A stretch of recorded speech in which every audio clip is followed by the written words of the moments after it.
ओम शांति। आज 19 नवंबर 2022 की साकार मुरली। आज बाबा ने कहा, मीठे बच्चे, पतित पावन बाप आए हैं पावन बनाकर पावन दुनिया का वर्षा देने। पावन बनने वालों को ही सद्गति प्राप्त होगी। प्रश्न, भोगी जीवन योगी जीवन में परिवर्तन होने का मुख्य आधार क्या है? उत्तर है निश्चय। जब तक निश्चय नहीं कि हमको पढ़ाने वाला स्वयं बेहद का बाप है, तब तक न योग लगेगा न पढ़ाई पढ़ सकेंगे। भोगी के भोगे ही रह जाएंगे। कई बच्चे क्लास में आते हैं लेकिन पढ़ाने वाले में निश्चय नहीं। समझते हैं हाँ कोई शक्ति है, लेकिन निराकार शिव बाबा पढ़ाते हैं। यह कैसे हो सकता? यह तो नई बात है। ऐसे पत्थर बुद्धि बच्चे परिवर्तन नहीं हो सकते। गीत है ओम नमः शिवाय। ओम शांति। बच्चे यह तो समझ गए हैं कि शिव बाबा हमको समझाते हैं। घड़ी घड़ी तो नहीं कहेंगे भगवानुवाज। यह तो कायदा नहीं कि घड़ी घड़ी अपनी महिमा करनी है। शिव बाबा जो सबका बाप है वो हम बच्चों को बैठ समझाते हैं। भविष्य 21 जन्मों के लिए अटल अखंड देवी स्वराज्य प्राप्त कराते हैं। जैसे स्कूल अथवा कॉलेज में बच्चे जानते हैं कि टीचर हमें आप समान बैरिस्टर बना रहे हैं, एम ऑब्जेक्टिव है। बाकी सत्संगों में जो जाते हैं वे शास्त्र आदि सुनने के लिए, उससे तो कुछ मिलता नहीं है।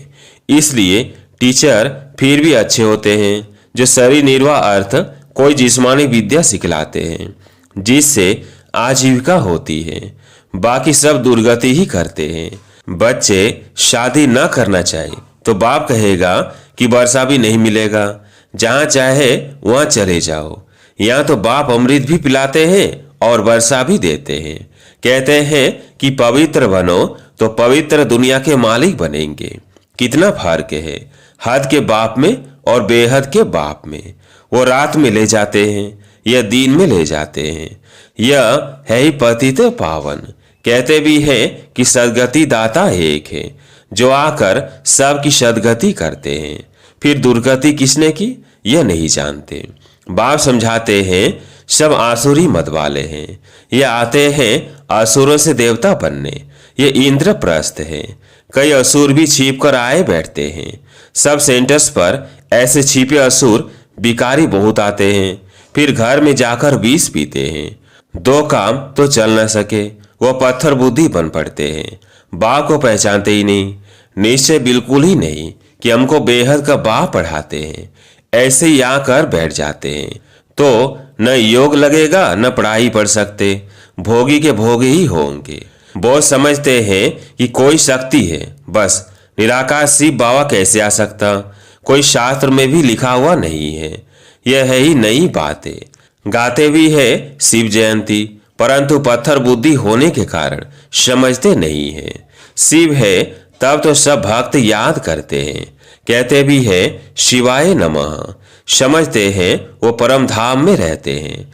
हमारा बाप भी है परम पिता, तो सबका फादर हो गया ना। भारत में ऐसे भी हैं जो फादर को नहीं मानते। मनुष्यों को समझाना बहुत मुश्किल है। मनुष्य तो यह भी नहीं समझते कि अभी दुर्गति का समय चल रहा है। भक्ति मार्ग में पहले अव्यभिचारी भक्ति थी, अब व्यभिचारी बन गई है। व्यभिचारी और अव्यभिचारी में कितना अंतर है। वह पाप आत्मा, वह पुण्य आत्मा। अव्यभिचारी भक्ति है ही सच्ची भक्ति। उस समय यानी द्वापर में मनुष्य सुखी भी रहते हैं, धन दौलत आदि सब रहता है। कलयुग में जास्ती दुर्गति को पाते हैं। जब व्यभिचारी भक्ति में आते हैं तब विकारी भी बहुत बनते जाते हैं। दिन प्रतिदिन विकार भी जोर भरते जाते हैं। पहले शतु प्रधान विकार थे, अभी तमो प्रधान विकार है। सब बिल्कुल ही तमो प्रधान है। घर घर में कितने झगड़े हैं। शिव बाबा बैठ बच्चों को समझाते हैं श्री कृष्ण तो बाप नहीं ठहरा। कोई की भी बायोग्राफी नहीं जानते हैं। यह है पतित पावन। परम पिता परमात्मा को मानते हैं कि वो ज्ञान का सागर है, पानी का सागर थोड़ी है। पतित पावन नॉलेज फूल है। मनुष्य तो पानी के सागर से निकली पानी की नदियों को पतित पावनी समझ लेते हैं। उनसे पूछना चाहिए कि जैसे गीता के भगवान का ऑक्यूपेशन पूछा जाता है। निराकार परम पिता परमात्मा है रचयिता और श्री कृष्ण है रचना। अब बताओ गीता का भगवान कौन? भगवान तो एक को ही कहेंगे, फिर व्यास को भगवान कैसे कह सकते? तो ऐसे ऐसे प्रश्न पूछना चाहिए। पतित पावन परम पिता परमात्मा ज्ञान का सागर है, उनसे यह ज्ञान गंगाएं कैसे निकलती है? परम पिता परमात्मा ब्रह्मा मुख कमल द्वारा ब्राह्मण मुख वंशावली रचते हैं। उन्हों को ब्रह्मा मुख से ज्ञान मिल रहा है, जिससे सदगति को पाते हैं। अब पानी के सागर से पावन बनते हैं, वह ज्ञान सागर से। पानी से मनुष्य तो पावन हो न सके, तो यह पहले भी पूछनी पड़े। इनको पूछने से पावन दुनिया का मालिक बन सकते हैं। बुलाते तो उनको ही है कि हे पतित पावन सीताराम। फिर गंगा में स्नान आदि करते हैं, तो यह पहले भी ऐड करनी चाहिए। समय पर हर एक चीज शोभती है। जैसे वो गीता के भगवान वाली पहेली है, वैसे यह भी पहेली है। ख्याल चलते तो है ना, क्या ऐसी चीजें बनाए जो मनुष्य सदैव अपने पास यादगार रखे। अच्छी चीज होगी तो अपने पास रखेंगे, कागज आदि तो फेंक देते हैं। देवताओं की अच्छी चीज होगी तो फाड़ेंगे नहीं। सर्विस की प्रैक्टिस वालों का सारा दिन विचार सागर मंथन चलता रहेगा और काम करके दिखाएंगे।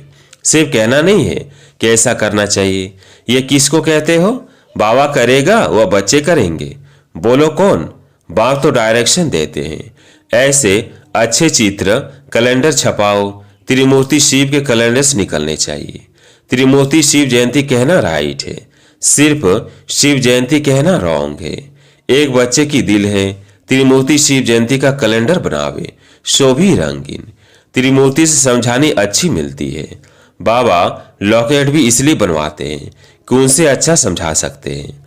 ब्रह्मा द्वारा शिव बाबा सदगति करते हैं, तो जो मेहनत करता है वही विष्णुपुरी का मालिक बनता है। बाकी जो ज्ञान नहीं लेते उनका विनाश हो जाता है। वह सजाएं भी खाते हैं, पद भी नहीं पाते। भगत भगवान को याद करते हैं, परंतु जब भगवान आते हैं तब कितने थोड़े उन्हें पहचान कर उनका बनते हैं। कोटों में कोई जो मुक्ति के लिए पुरुषार्थ करते हैं वो पद अच्छा पा नहीं सकेंगे, विकर्म विनाश नहीं होंगे। इसलिए साक्षात्कार कराया था। धर्म स्थापक भी आते हैं दृष्टि लेने। याद करते करते विकर्म विनाश करते जाए तो पद ऊंचा पा सकते हैं। और धर्म वाले भी आएंगे सो भी पिछाड़ी में, जो बड़े होंगे। ऐसे नहीं कि अभी का पोप आएगा, ना ना, पहले नंबर का पोप जब ही अंतिम जन्म में है वो आएगा। हिसाब है बड़ा भारी।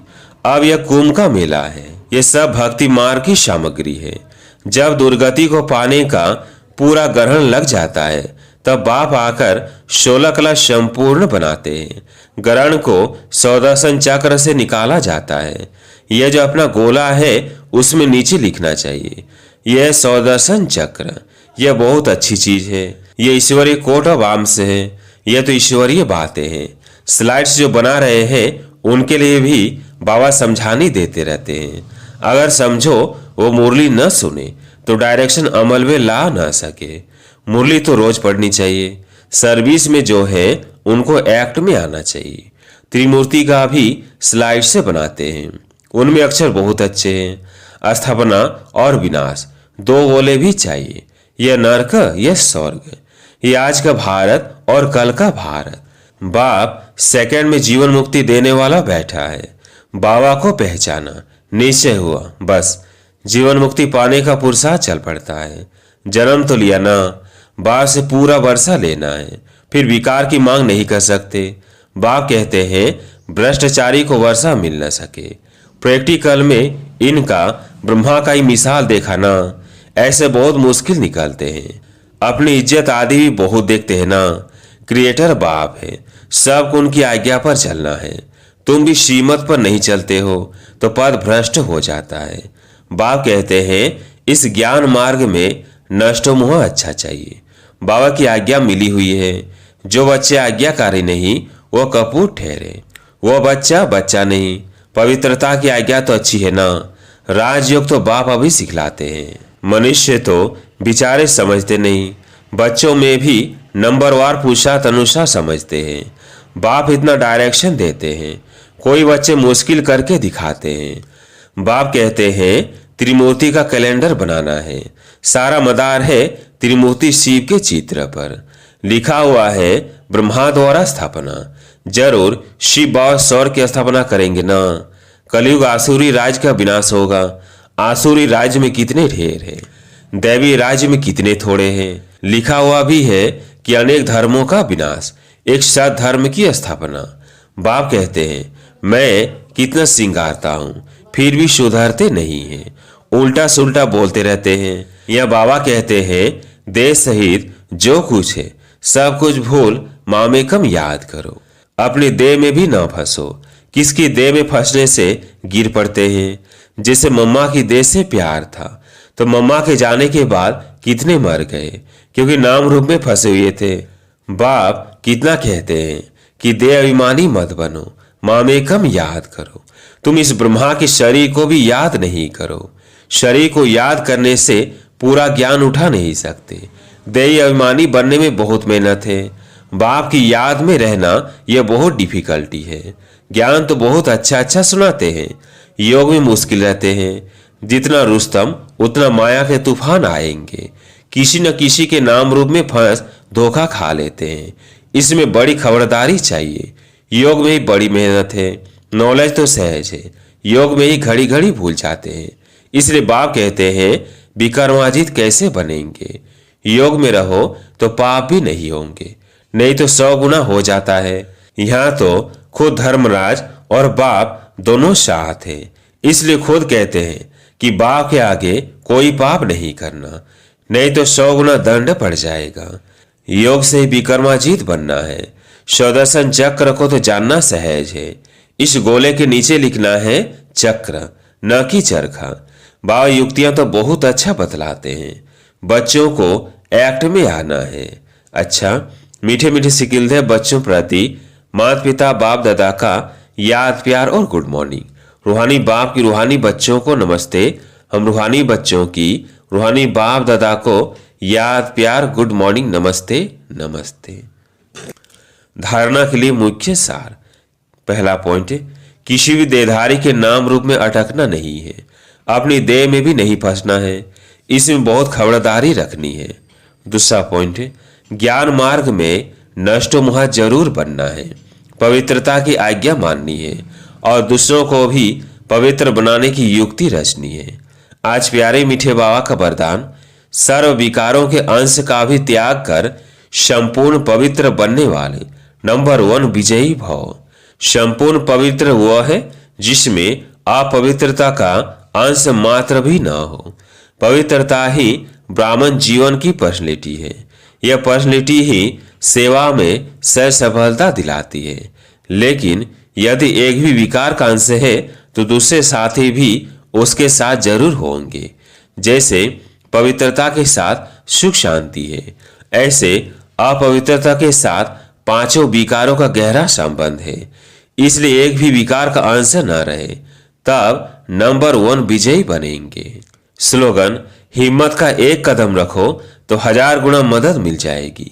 हिम्मत का एक कदम रखो तो 1000 गुना मदद मिल जाएगी। अच्छा, ओम शांति।